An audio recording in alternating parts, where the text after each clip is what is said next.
Queridos irmãos e irmãs, esse 27º domingo do tempo comum, nós temos uma liturgia muito rica para a gente entender o que é este sacramento do matrimônio. A primeira leitura de hoje, ela nos coloca na raiz do que Deus pensou para o homem e para a mulher. Por isso nós estamos no livro do Gênesis, o livro das origens. A primeira frase da leitura de hoje diz que Deus é íntimo de nós. Deus sabe o que eu preciso. E ele diz assim, nós estamos no capítulo 2 do Gênesis, aqui onde o homem foi criado do barro, Deus sopra sobre ele o seu hálito nas narinas, e ele então cria vida, se torna um ser vivente. E o Senhor Deus percebe que o homem está só, e vai dizer assim, não é bom. Se não é bom, é perigoso. Não é bom que o homem esteja só. A primeira preocupação de Deus, o homem não deve viver sozinho. E Deus começa a pensar numa auxiliar para esse homem. Primeiro ele dá o poder para o homem, para Adão, de nomear. Ele dá nome aos animais domésticos, às aves do céu e aos animais selvagens. Porém, depois de dar nome para tudo, ele ainda se sente vazio, incompleto. O Senhor Deus coloca Adão num profundo sono. Um momento inconsciente do Adão. E lá vai o Senhor Deus, ele arranca uma costela, preenche esse espaço com carne, e dessa costela Deus cria então a mulher, em hebraico Isha, e o homem Ishi. Portanto, não é o homem que cria a mulher, é Deus que cria o homem e cria a mulher. Deus então apresenta para Adão a mulher que Deus fez. Quando Adão vê a mulher, os seus olhos se enchem, o seu vazio é preenchido, e ele vai dar uma grande aclamação. Essa é osso dos meus ossos, é carne da minha carne. O Senhor me deu uma auxiliar, uma semelhante. A mulher não é maior e nem menor que o homem, e nem o homem. Essa é o primeiro passo de descobrir o que é um matrimônio. Agora, depois do encontro do homem com a mulher, agora começa o trabalho. Até aqui se encontrar, nós estamos dando o primeiro passo para sonhar o que Deus quer, o matrimônio. Porque o casamento é algo natural. O casamento faz parte da vida humana. Casar-se, unir-se. Jesus, ele elevou o casamento à condição de sacramento. E isso entre duas pessoas batizadas. Portanto, se é sacramento, ele é indissolúvel. Nenhum de nós ministros pode dissolver, nem o Papa, aquilo que foi Deus que uniu, porque é sacramento. Agora começa a missão.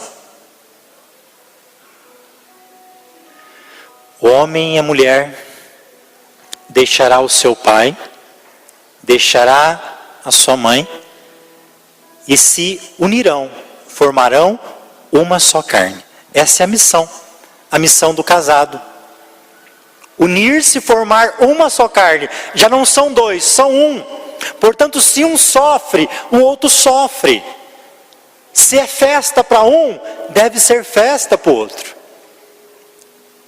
E eu venho refletindo isso desde ontem à noite. Uma das primeiras situações que nós percebemos aqui, no Código de Direito Canônico, nós temos alguns cânones de impedimentos dirimentes, sobre o consentimento e sobre o rito do matrimônio. E ali nós percebemos situações que fazem com que aquele casamento ajude a gente a perceber que tem situações que o casamento não aconteceu. Pegamos essa missão. O homem deve deixar o pai e a mãe para formar a sua família.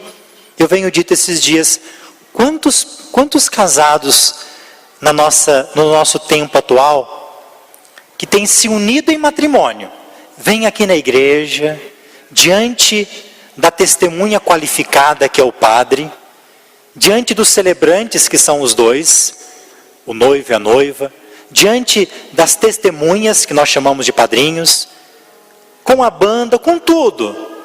Só que muito desse casamento aconteceram fisicamente, mas não existiram. Quantos jovens a gente conhece que se casaram, mas não conseguiu deixar a sua casa? Eu conheço um rapaz que ele se casou, mas eu não consegui discernir se ele casou com a mãe ou com a esposa. Coitado da esposa. A esposa dizia assim: padre, ele almoça na casa dele de segunda a segunda. E às vezes dá um jeitinho de ir à noite. Portanto, ele passa mais tempo com a mãe do que comigo, que ele casou. E às vezes o marvado tem coragem de chegar para mim e falar assim que a comida da mãe dele é melhor do que a minha. Aí eu falo para ela: minha filha, quando você for discutir isso com ele, não faça isso na cozinha onde tem faca. Faça em outro, no sofá. Tem gente que é assim. Ou seja, é uma imaturidade para assumir as propriedades do matrimônio. Então ela não é madura para o matrimônio. E nós estamos numa sociedade, numa época diferente, que ela tem criado muita gente assim. Você mesmo sabe que os filhos de hoje, muitos, vão sair de casa já bem mais velhinhos, se quiser sair, né? Se você já aposentou, aí ele não vai sair mesmo, né? A mamata vai até, nem vou dizer até quando. Mas veja, é uma situação de maturidade. E o pior é quando tem pai e mãe carente que fazem a cabeça do filho para dizer para ele, quando casar: meu filho, não esqueça de nós. Aquele pai e mãe tem 10 filhos, mas fala para aquele: não deixa de vir aqui todo dia, comer a comida da mamãe. Então tem mãe e pai que não ajuda também no casamento. Então nós precisamos deixar algumas coisas para poder assumir inteiramente outras. O que esse rapaz não fez nesse processo? Ele não conseguiu cortar o cordão umbilical dele. Estava ainda ligado à mamãe. E aí, aqui está a essência do matrimônio, não tem outra. O homem se une à mulher, portanto o casamento ele é para a unidade e a indissolubilidade. Ele deve deixar pai e mãe e deve então formar a sua família. Você imaginou eu, padre, como que eu poderia exercer o meu ministério sem ter deixado meu pai e minha mãe? Ia ser um pouquinho difícil. Eu ia querer estar lá humanamente, eu gostaria de estar lá todo dia, ou toda semana. Eu não posso. Então, ao assumir o meu ministério, eu tive que saber tudo o que implicava eu ser padre. Por isso, você não pode vir para o matrimônio sem saber o que é. Tem que conhecer. Quanta gente hoje vem para fazer a formação para o matrimônio, que alguns chamam de curso de noivo, vem como se tivesse uma corrente amarrada, não querendo fazer. O padre, desculpa a comparação, às vezes tem que estudar 10 anos para ser ordenado. E às vezes a gente quer namorar 5 meses e casar. Como que a gente vai conhecer o que a gente está assumindo? E conhecer é conhecer. Mais de 95% dos erros que acontecem no matrimônio, seja separação, brigas, situações difíceis, todas elas teve indícios no namoro. Ou a pessoa não quis enxergar, ou estava na cara, não viu. A maioria das situações, elas deram indício antes do casamento. Pode perceber, pode ver quem separou e pergunta: você já não tinha percebido algo assim? Tinha, mas eu pensei que ia mudar. Outra situação, Jesus no evangelho de hoje, ele é perguntado pelos fariseus. Quem são os fariseus? São as pessoas são pessoas da religião. Para você ser fariseu, primeiro que você não pode ser mulher, tem que ser homem. Tem que ter um pouquinho de dinheiro também. Tem que saber a Torá de cor. Você sabe a Bíblia de cor? Não pode ser fariseu então. Não pode ter um defeito físico. Tem algum defeito? Você não pode ser fariseu. Porque como que o fariseu, que gosta de julgar o outro, para ele, o defeituoso, o leproso, o cego, todos esses são excluídos por Deus. Então o fariseu, ele não pode ter nenhum defeito físico. É quase se fosse aquele santo da igreja, né? Só por fora. E o fariseu hoje, para tentar Jesus, pergunta: é permitido o homem dar o divórcio para a mulher? Qual a pergunta? É permitido o homem. A mulher não tem direito de dar certidão de divórcio. Quem pode dar aqui nessa concessão é o homem. Mas não se esqueça, a essência do matrimônio está lá onde a gente ouviu no livro do Gênesis: o que Deus uniu, o homem não separe. O que veio acontecer depois? Começou-se a nascer uma sociedade machista e patriarcal. A mulher cada vez mais se tornou um ninguém. Portanto, o homem, portanto Moisés, permitiu essa certidão nessa situação, para ajudar essas mulheres que se encontravam desprovidas, porque o homem podia despedir da mulher por qualquer coisinha. Se a mulher roncasse à noite, era motivo para ele despedir, ele podia mandá-la embora.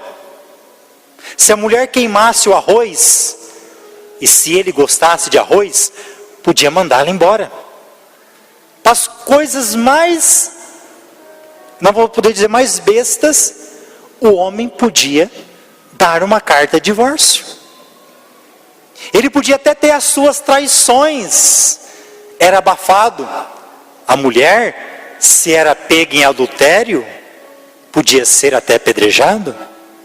Você percebe o que Jesus faz no Evangelho? Ele coloca a mulher e o homem no mesmo patamar de responsabilidade. Se a mulher despedir o seu marido, unir-se com outro matrimônio, vai dizer o Evangelho, ela comete adultério com o seu primeiro marido. Se o marido arruma uma outra mulher, ele comete adultério com a primeira. É para os dois. O cânone 1097 do direito canônico é um dos cânones mais utilizados no processo de nulidade matrimonial. Veja, a igreja não anula casamento. Na igreja não tem divórcio. Portanto, quando eu vou assumir um matrimônio, na sociedade que nós vivemos hoje, que é difícil ter vínculos para sempre, eu tenho que saber que o matrimônio é para sempre. Esse cânone diz assim, é um cânone que chama erro de pessoa. É alguém que namorou o fulano, mas casou com o ciclano. Eu brincava de manhã dizendo assim, tinha um rapaz, bom de gaita, bom de conquistar. Ele se apaixonou por uma menina, saía da casa dele sexta-feira, ele tinha na época, uma Monarch, aquela bicicleta, não sei se você já andou de Monarch. Padre Nestino tinha uma.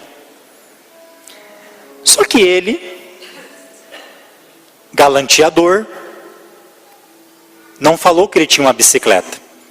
Pegava o carro do amigo, bonitão, sapato engraxado, cabelinho feito, perfumado, ia lá ver a namorada. Sempre com um presentinho. A cama da menina já estava cheia. Era bombom, flor, tudo que mulher gosta. Aquela menina estava caidinha por ele. O marvado descobriu que a mãe da menina era mineira. Descobriu que ela gostava de café. E ele falou, eu não sei nem colocar água para ferver, como fazer café? Foi lá no YouTube. Como fazer café. Aprendeu. Ficou expert em café. Chegava na casa da mãe da menina, fazia café. A mulher falava assim, é o menino dos sonhos para casar com a minha filha. E aí casou. Uma semana depois, batia na menina, na esposa, gritava e xingava todos os palavrões possíveis, saía sem dizer para onde ia. Erro de pessoa. Namorou uma pessoa e não conheceu, e foi conhecer de verdade a pessoa no casamento, com comportamentos totalmente diferentes, que não condiz com o matrimônio. Talvez você conheça, ou talvez no seu caso também seja assim. Você conheceu uma pessoa no namoro e casou com um diabinho. Conheceu um anjo e veio no presente um diabinho. Por isso, meu irmão, se você é pai e mãe, que sabe o que teu filho está namorando, ajude-o a conhecer bem a outra pessoa. Quem namora e não conhece os pais da namorada, do namorado, não é um namoro bom. Eu tenho que conhecer os pais da minha namorada, ela tem que conhecer os meus pais. Porque aí você vai perceber que aquela mania que esse rapaz tem, quando você chegar na casa da pai dele, você vai falar, essa mania dele é igualzinho do pai dele. Da menina você vai lá, ela tem esses tickets igualzinha da mãe. E aí você vai poder falar, mas porque eu amo ela, porque eu amo ele, eu vou casar assim mesmo. Mas você sabe, para você não casar com um presente surpresa, porque pode ser bom, mas pode não ser. Portanto, o casamento é algo sagrado, é sério. Se no paraíso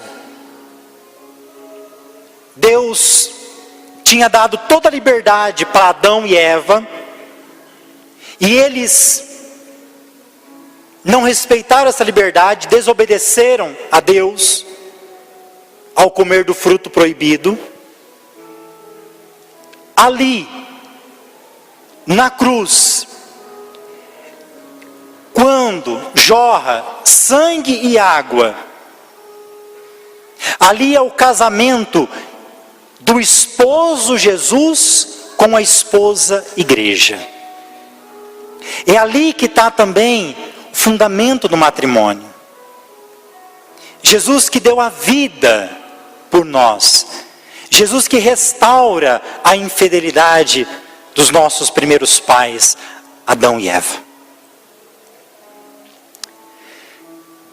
Eu digo uma coisa para você, que hoje, porque cada história é individual, você que por algum acidente da vida, por alguma circunstância, hoje está separado.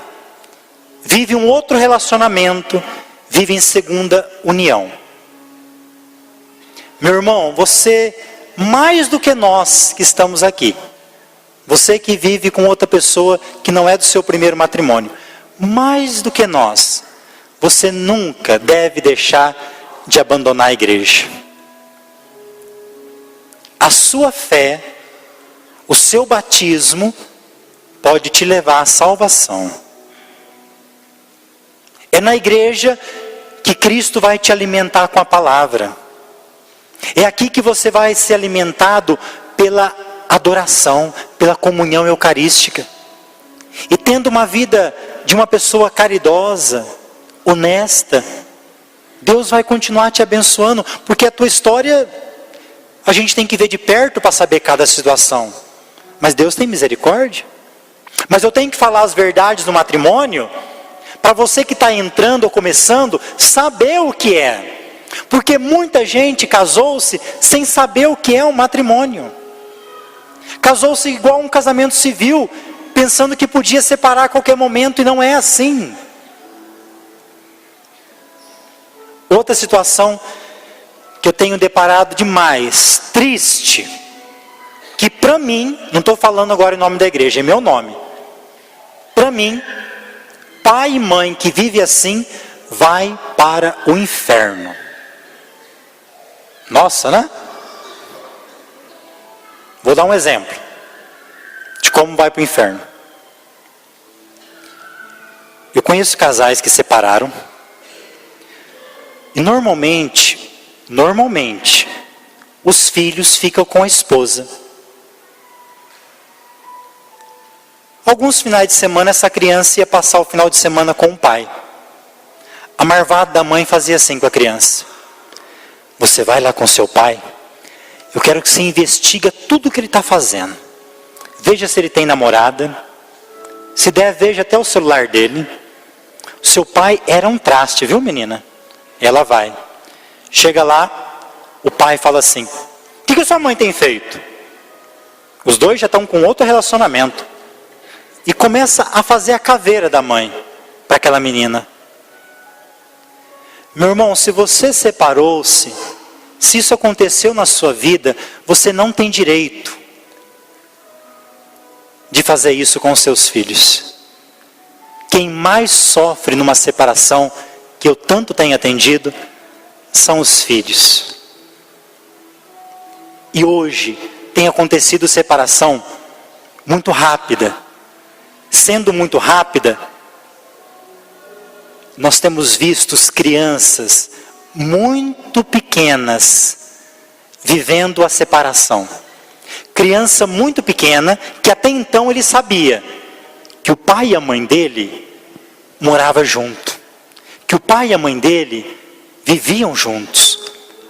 E ele agora, ele não consegue compreender isso.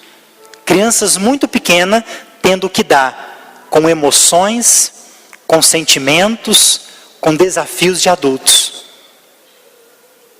Isso não é regra.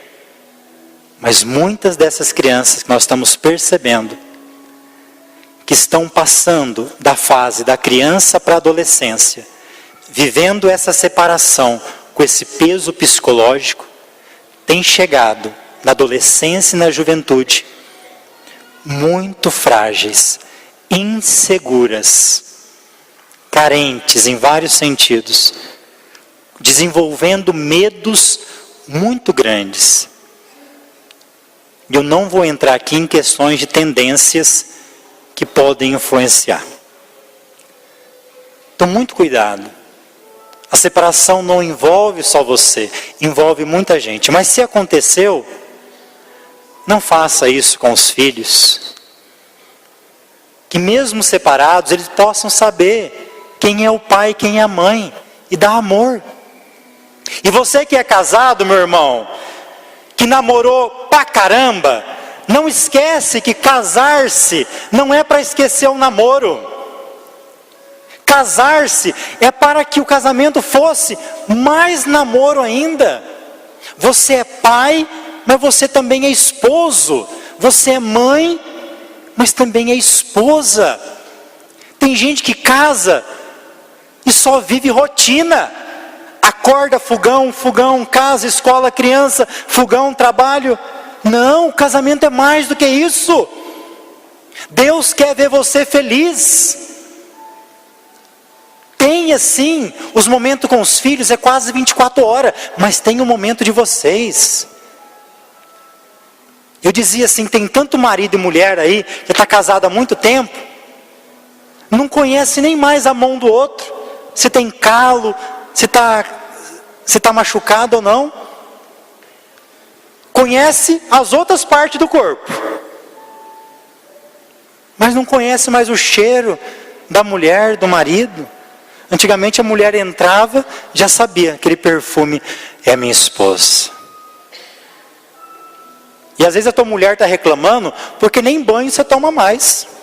Lá no namoro, você vinha tomado banho, cheirosinho. Agora, sua mulher nem aguenta chegar perto de você. Tem que estar cheiroso, tem que estar cheirosa.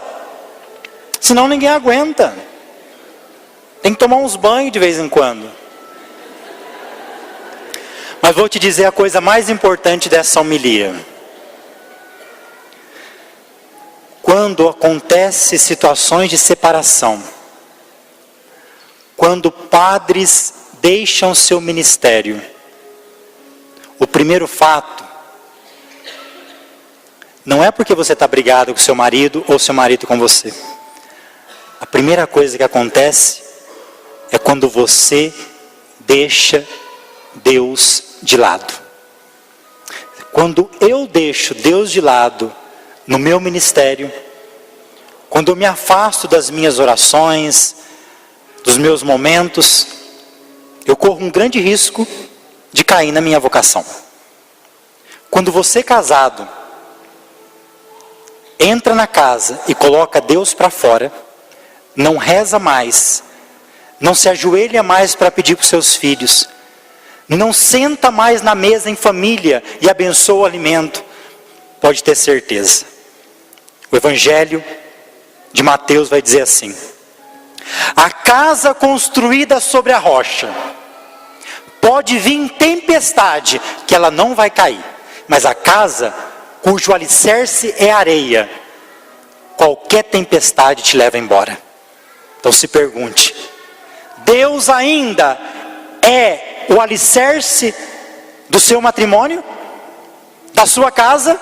Se não for, pode ter certeza que vai cair. Mas se for, vai vir tempestade sim.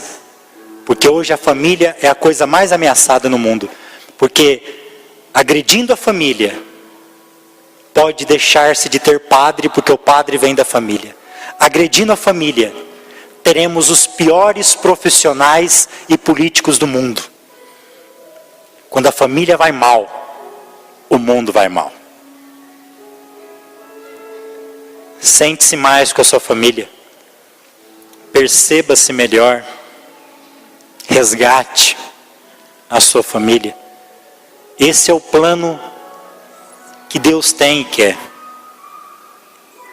Deus não desejou o divórcio. Ele aconteceu por quê? Diz o Evangelho: pela dureza do meu coração. Se você está casado, hoje eu falava de manhã para eles. Essa semana encontrei um casal que dizia assim: nós não temos mais prazer de sair junto. Então eu vou no cinema, eu vou sozinha. O outro vai passear, vai sozinho. Isso não é casamento. Você casou para estar junto com o outro e faz as coisas sem querer o outro do outro lado. Quem é apaixonado quer o outro sempre. Como que pode não querer o outro nos processos? Vocês mais antigos, eu acho que não acontecia isso. Quando vocês brigavam, eu acredito que vocês se reconciliavam muito mais rápido. Esse mês eu encontrei famílias que têm brigado e ficado 1 mês sem se falar. Você imaginou o que é isso? Se for uma briga por mês, fica 1 ano sem se falar. Vamos lá, vamos trazer isso para a realidade. 1 mês sem me falar comigo. A mulher, ela tem coisas que são próprias dela. A mulher gosta de ser vista, elogiada. Esse casal tinha brigado. Ia ficar um tempão sem se falar. O que ela fez?